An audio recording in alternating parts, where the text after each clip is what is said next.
Hi, my name is Alexiana Fry, and I am a biblical scholar.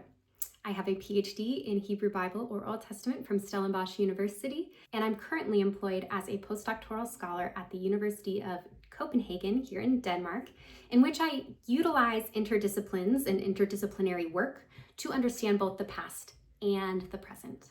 However, I'm also from the United States, and I grew up in what we can unequivocally call white Christian nationalism.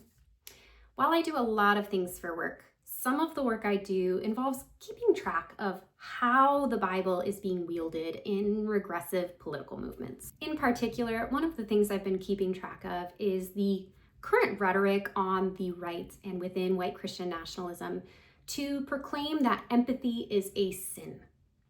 So when it was discovered that a man, David Easterwood, who leads the local ICE office in Minneapolis, in the Minneapolis area, when it was discovered that this man was a pastor at a church, City's Church in Minneapolis, I knew exactly what kind of water these people were swimming in.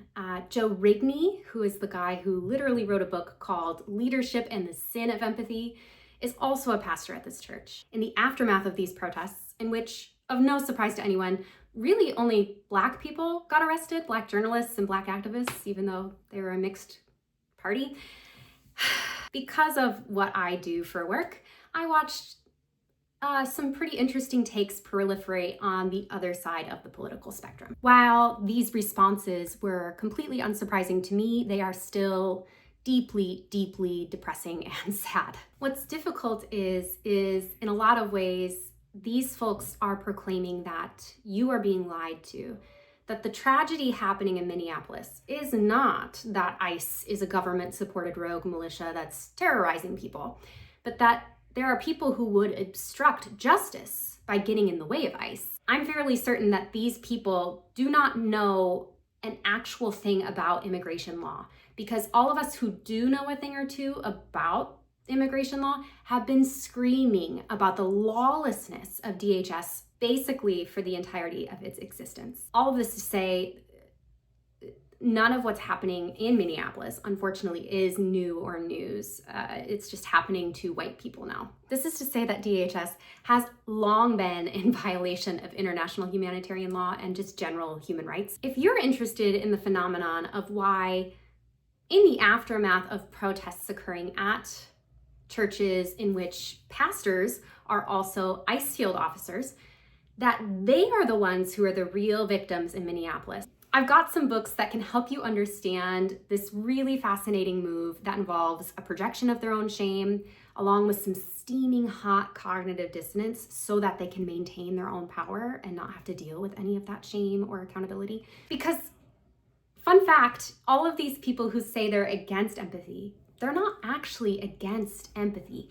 They just think it's directed in the wrong place, to the wrong people. You should have empathy for ICE officers, but not for 5-year-old Liam Conejo Ramos. So, some reading. The first book on the list to read and to get educated, get aware of why these moves are happening. The first book is called The Cult of True Victimhood: From the War on Welfare to the War on Terror by Allison M. Cole. It is chef's kiss for this moment, and it was written a while ago. This has been happening for a very long time. Cole uses some of Michael Rogan's theories on political demonology, because it can seem quite paradoxical, right? There's a rejection of victims by these people who in the same breath then can also claim victimhood status. But Rogan notes how the particular moves of identification, desire, and impersonation are often done in order to stop those who are a threat to the status quo. Note that. The whole book is gold. And it lays out quite clearly how they have set up this new system, the cult of true victimhood, in which they are the ones that get to dictate and determine who is the victim, and often boldly reject any historical or contextual data in favor of, ironically, emotionally charged stories in order to, quote, undermine collectivity and depoliticize challenges to injustice, end quote. The second book, I've been yelling about this for a long time, Wronged: The Weaponization of Victimhood by Lily Chiliaraki. I cannot recommend this book enough to folks because it is a play-by-play on how the politics of pain, or our current emotionally capitalistic society, is appropriated by bad faith actors. She talks about how there is a difference between systemic and tactical suffering. Systemic suffering is a condition that ties the self to broader circumstances that perpetuate physical or symbolic suffering, and tactical suffering is a claim selectively adopted by individuals or groups for their gain. Chuliaraki notes how there are strategies that are deployed by populist victimhood, such as normalization, you gotta normalize things, right?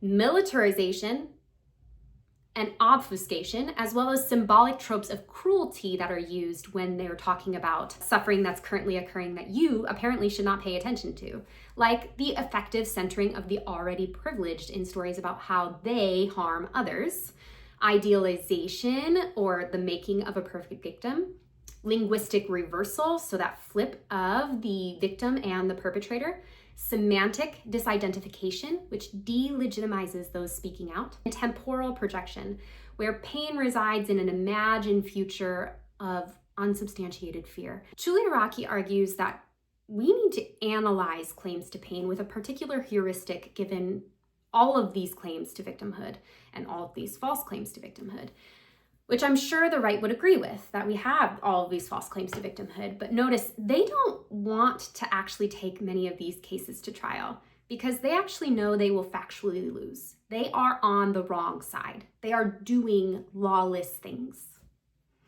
which is why there's one more chapter y'all need to read when we're talking about this conversation. And that chapter is Shannon Sullivan's The White Habit of Untrauma.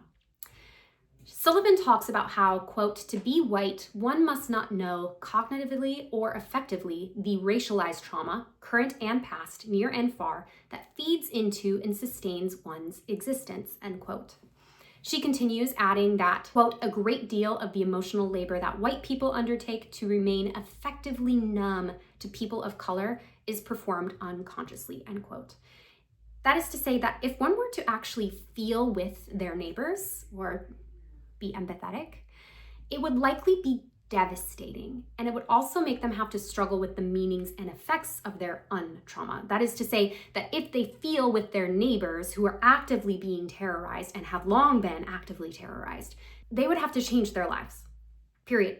They would have to be accountable for the fact that racialized terror has meant relative comfortability for them. To be clear, it's not as if being untraumatized doesn't affect them negatively. Quote, white people's affective numbness is also devastating to their own humanity, and most white people do not recognize the existential damage that they do to themselves through their racialized numbness, end quote. Devastating indeed. So I've given you some reading that makes it really clear on how and why these folks actually needed to make empathy a sin, right? But let me just say really clearly, until these people can own and feel their shame instead of projecting it and scapegoating it onto other bodies, including onto Jesus, they will not change their minds. They will not change their habits. They will continue to act as annihilators, trapped in their emotions. Truly, they are the ones that are so ruled by their emotions. It's so sad, with no way out but to protect themselves and their power. Stay curious.